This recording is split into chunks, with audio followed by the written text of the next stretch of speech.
Bumubuksit, di ba kama ko yung... Game. Tayo masisimulan na ha, Lolo Aba. Pendant game. Ayan. Kita ninyo? Kita naman.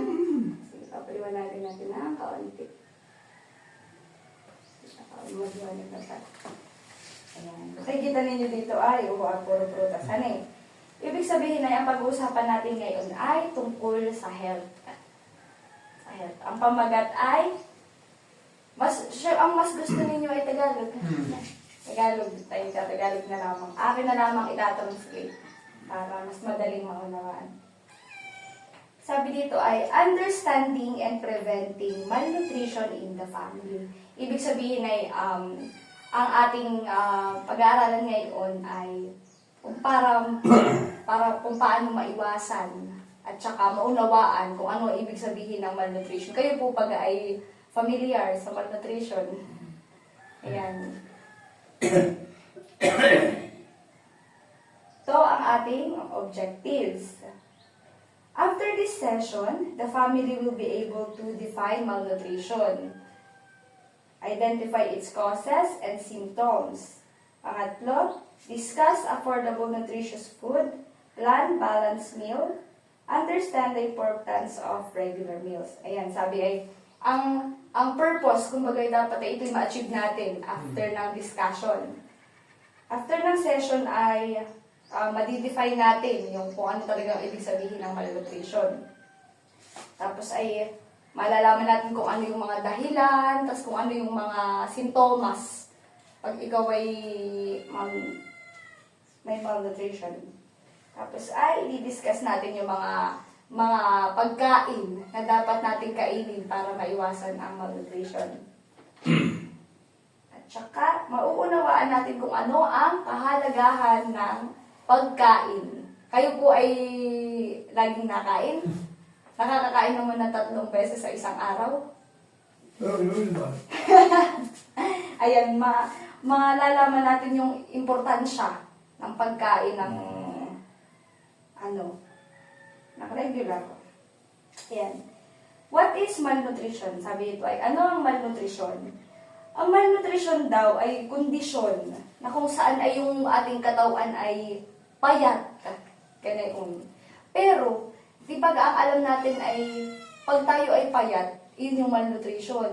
Yun pala ay pag masyadong mataba, yung mga obese, yun pala ay considered din as malnutrition. Hindi lamang yung mga payat. Ayan. It leads to health issues like being underweight, overweight, or nutrient deficiencies. Katulad ng sinabi ko kanina, na hindi lamang payat yung nakukonsider as malnutrition.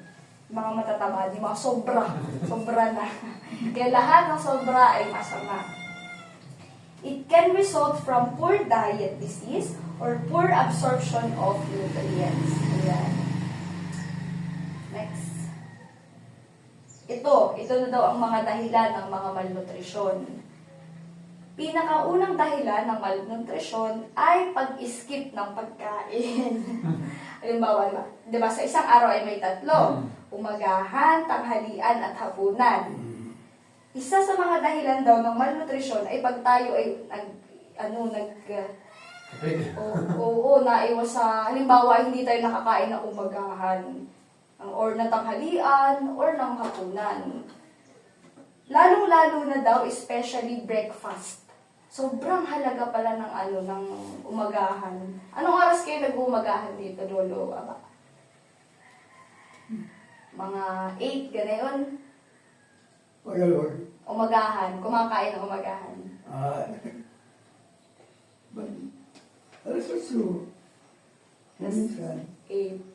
Ayan, mahalaga daw na tara ikakain dahil sa maghapon, yung kakainin natin sa umaga, iyon yung magsisilbing source ng energy natin, yung mga makakain natin sa umaga. Sobrang halaga talaga ng pagkain sa umaga. Pangalawang dahilan ng malnutrition ay pagkain ng mga fast food. Alam niyo, sino ko yung ikaw, nakain ka ng mga fries, mga burger, Ayan, isa din sa dahilan. Mga pagkain ng mga hindi masusustansya. Sa mga Jollibee, McDo, ayan, isa sa dahilan. Pangatlo, na dahilan, ay kulang tayo sa kaalaman sa pagkain ng mga malulusog. Kaya tayo ay nagkakandak ng ganitong discussion para maunawaan natin, para malaman natin yung yung mga basics, yung mga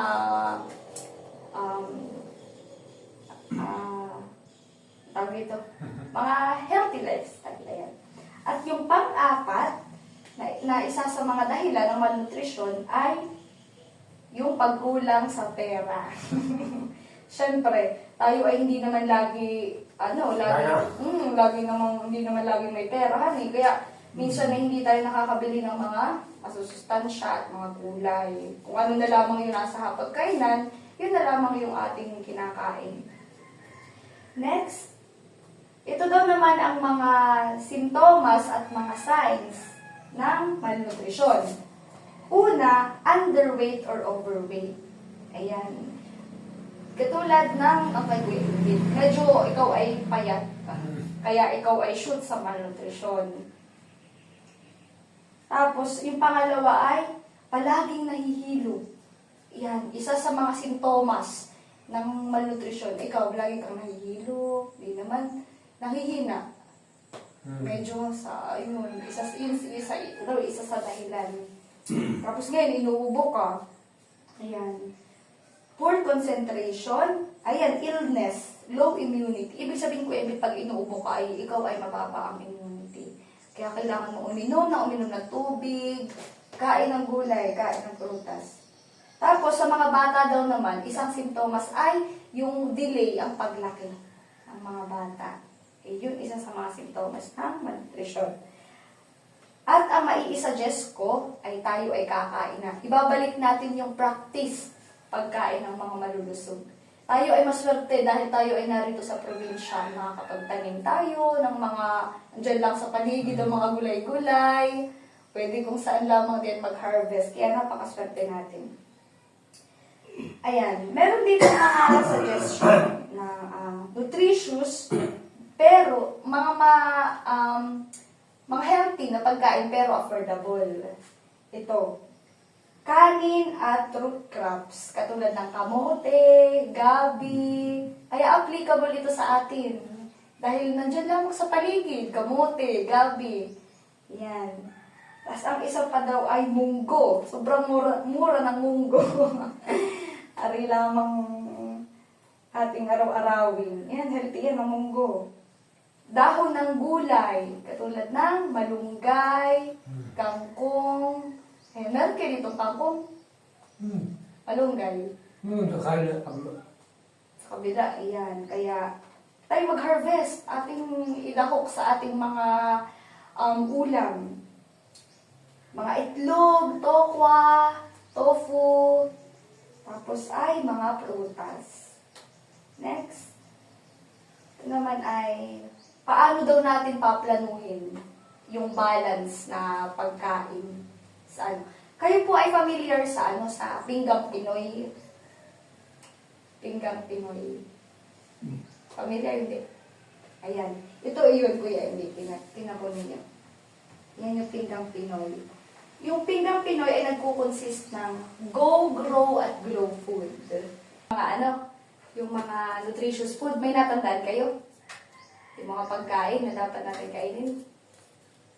Malunggay, yung mga ganun. Okay.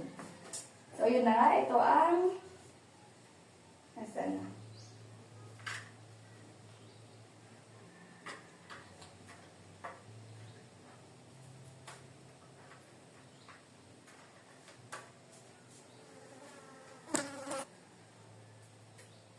Ayan, summary.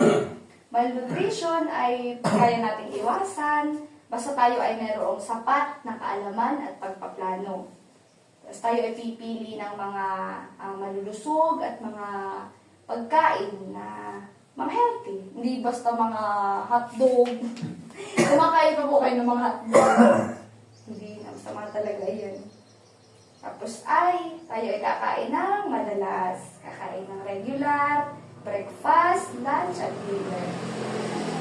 Pinakamahalaga sa lahat ay lahat dapat ng buong pamilya ay kasama sa pagpaplano. ating pagkain. Ayan, yun lamang at ay tapos na. Ako ay magtatanong na. Kung tayo ay merong natutunan. Magbigay kayo sa mga pagkain na aking nabanggit. Kuya Emil. Kanina. Bigay ka.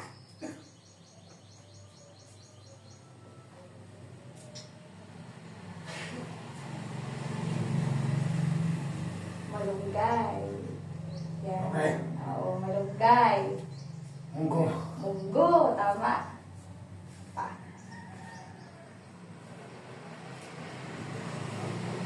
Isda.